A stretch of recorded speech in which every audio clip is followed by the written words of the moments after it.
In the next scene, Kafka explained that the last thing he saw was General Izao slowly fading away with his back turned to him. He said he was supposed to have disappeared as well along with number 8, but when he woke up, he was already inside the Defense Force hospital, and apparently, for months had passed since he lost consciousness. After he explained that, we returned to the present, where the doctor and nurse watching over him were shocked that he had awakened. The nurse immediately called it in while the doctor tried to calm him down.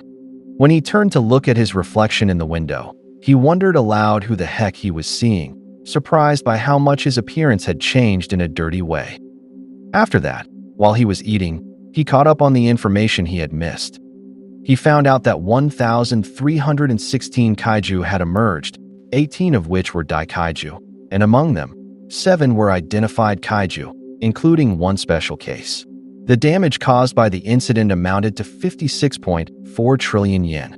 He explained that with Tokyo as the epicenter, the devastation extended throughout Japan, with many casualties on and off the battlefield.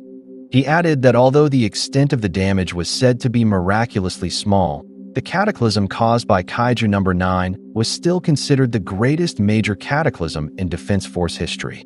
When he learned all of this at the time, he fell deep into thought and clenched his fist tightly. When he was about to explain to us what happened to Kaiju No. 8, he shared what he had heard during that period from the news, that public concern over the incident continued to grow. The reporter added that even now, there were still several speculations circulating about its true identity, which caught Kafka's attention and made him worry if it was true, prompting him to comment that that's not good. While he rushed to shave his facial hair and get ready, he continued listening to the news, which reported that after it was seen fighting alongside the Defense Force, theories started spreading on social media about a new bioweapon within the division, a kaiju with a human mind, or a space alien. The reporter further added that there were even theories claiming that the cataclysm itself was a plan orchestrated by the government and the Neutralization Bureau to reduce the population, with Kaiju No. 8 being the mastermind behind it all, causing Kafka to grow even more anxious and comment, "Okay, but why?" Where narrator Kafka pointed out to us that this was what had actually happened. The reporter continued, stating that 4 months had passed, and the Defense Force still had not released any information about Kaiju No. 8, classifying it as a highly confidential matter of defense. After getting dressed, Kafka explained to us that even while in that situation, he still wasn't entirely sure how he managed to revert to his human form. He added that he could feel a human heart beating in his chest, where the kaiju core was supposed to be. And he said there was one more strange thing he noticed. When he looked inside himself, he saw the kaiju larva peacefully sleeping there, which dumbfounded him that it was still inside. Because of this, he wondered if Director General Shinomiya had kept the grudges intact, and when he imagined how he intimidated the grudges, he added that it really did seem like something he would do. Or maybe, he thought while looking at the larva, it simply meant they were willingly choosing to help out in this era. While he was thinking about that, a female voice suddenly asked him if he was ready, which caught his attention. When he turned around, he saw that it was Mina along with her assistant, Okanaji. He was surprised and gave her a nervous smile while greeting her, and just as Mina was about to respond, it seemed like she deliberately held back from replying and instead went straight to the point, saying that a car was already waiting for them and encouraged him to come along. After that, they boarded the Defense Force's cargo car, and while they were on the way to their destination, Kafka was amazed by the reconstruction of the area and commented that nearly everything had been rebuilt. He even said it looked like it had been given a power-up, and we were then shown the current state of the Japan Defense Force Tachikawa base. When they got out of the vehicle, Okanaji cheerfully reported that not only had their base been destroyed by No. 10's attack, but the restoration efforts had also suffered greatly due to the No. 9 cataclysm. But she clarified that they planned to implement major changes. As they walked into the base, Kafka noticed the number of the parking lot where they had stopped and mentioned that this was where he had argued with Kikaru on the day of the exam. He recalled the moment and, while calling her a jerk, said that she told him that was her lucky number. He also noticed that the layout of the grounds remained the same. He remembered the time they were running laps with the other trainees and said that everyone was fast, but Iharu, Haruchi, and Aoi were so fast, it was like they were cheating. They continued walking around the base, and when they noticed the new hall, He commented on how big it had become now and said it reminded him of the induction ceremony where he did push-ups in front of his fellow trainees. He also saw that the ruined dorms were almost complete, which made him recall the times when they used to bathe together with the other guys, and he said those days were a lot of fun. Onii-Chan added that even the training grounds were being renovated and would be 1.5 times larger, which made Kafka scream in fear and say that it meant the punishment laps around it would be even harsher. After that, when they reached a door, Onii-Chan informed him that outside of it was the main gate. He remembered what place this was, and just as he was about to say it, he stared at it and recalled the time when the defense force captured him after they found out he was Kaiju No.8. He also remembered that this was the place where Reno told him he had faith that he would come back. He began to reflect on everything he went through while struggling with being Kaiju No.8 and how he had overcome all of it. After that, he realized why Mina and Onii-Chan had brought him to this place. And with a smile, he looked back at Mina and said that this meant he had finally come back home. When he turned around, he saw that all his friends were there, smiling and waiting in position for him.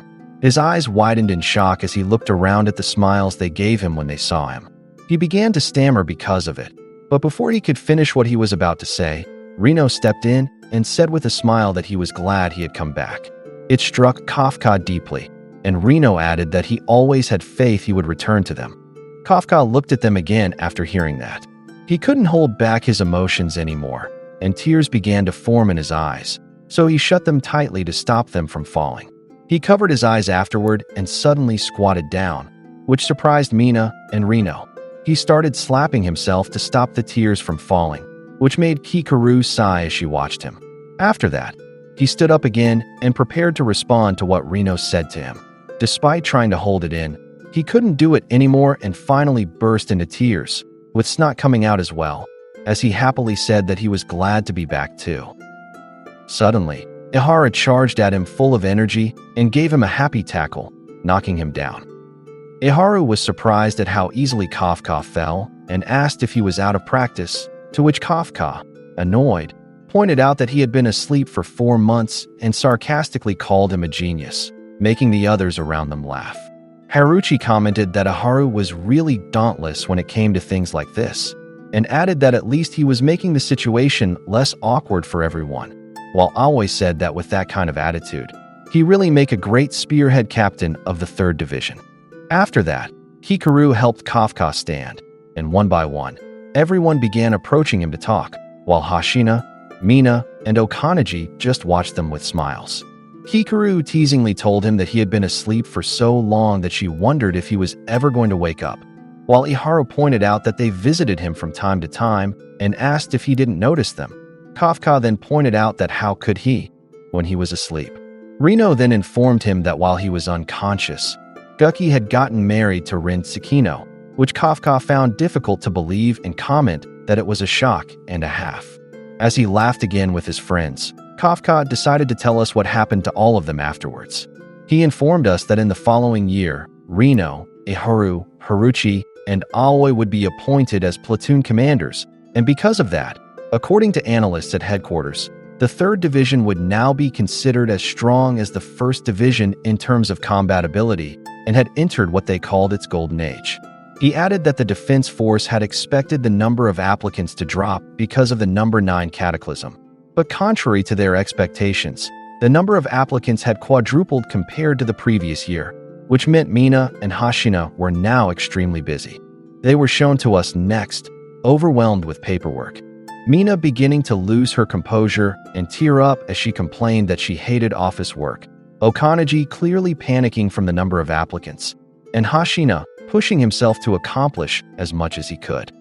After that, it was explained that Kikaru received an unprecedented promotion and would become vice captain of the 1st Division in just her 2nd year. He added that she was dedicated to becoming the strongest and hopes that one day she would surpass her parents.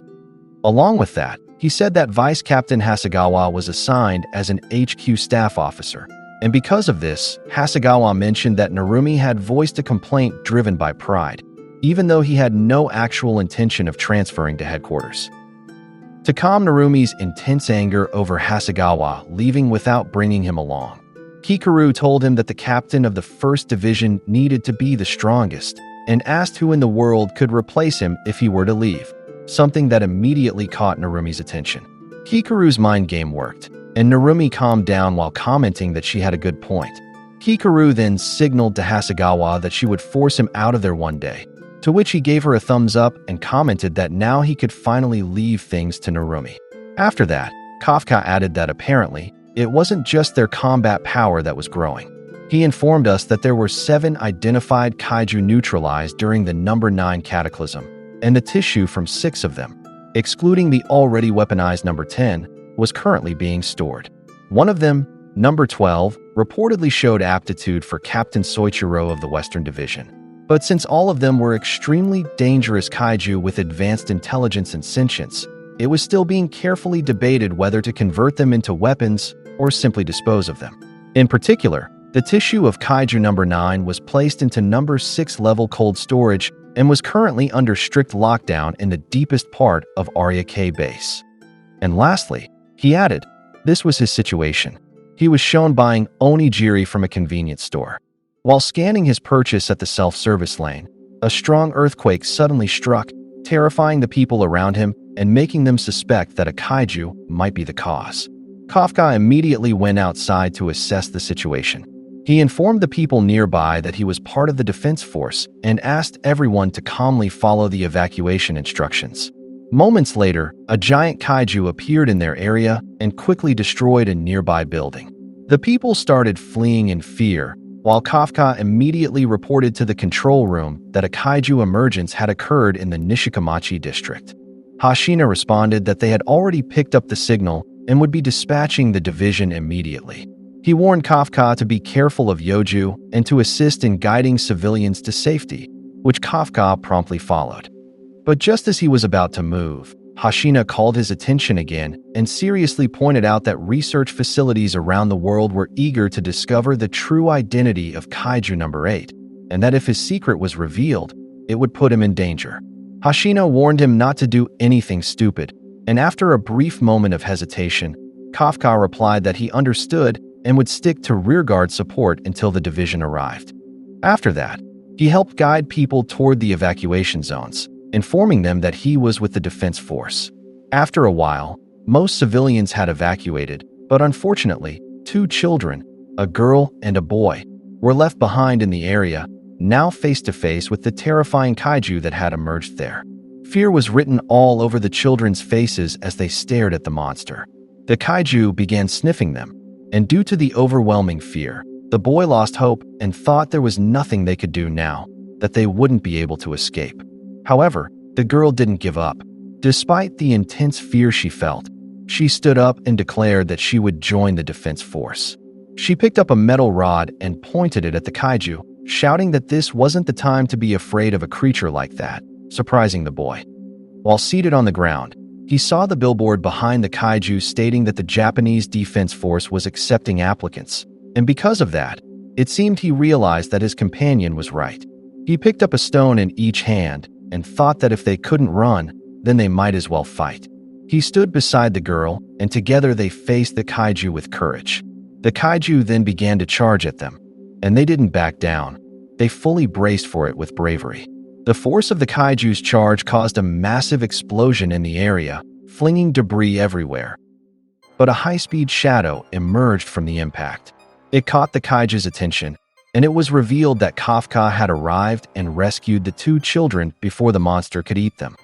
After that, Kafka explained to us that he was officially assigned to the 3rd Division as a result of the trust he earned during the number 9 cataclysm. He added that in the newly established on-site kaiju analysis squad, known as the Analytical Support Squad, he served as the platoon leader. After dropping the 2 children off in a safe area, he praised them for their bravery. His body then began to crackle with energy, and he told them that he would get them home in one piece, so they needed to make sure to keep everything they were about to see a secret. The crackling intensified, and before long, he fully transformed into Kaiju number 8, surprising the 2 children who were with him.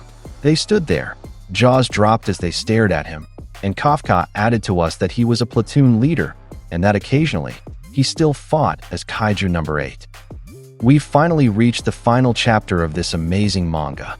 Thank you for watching it here on this channel. See you in our next one.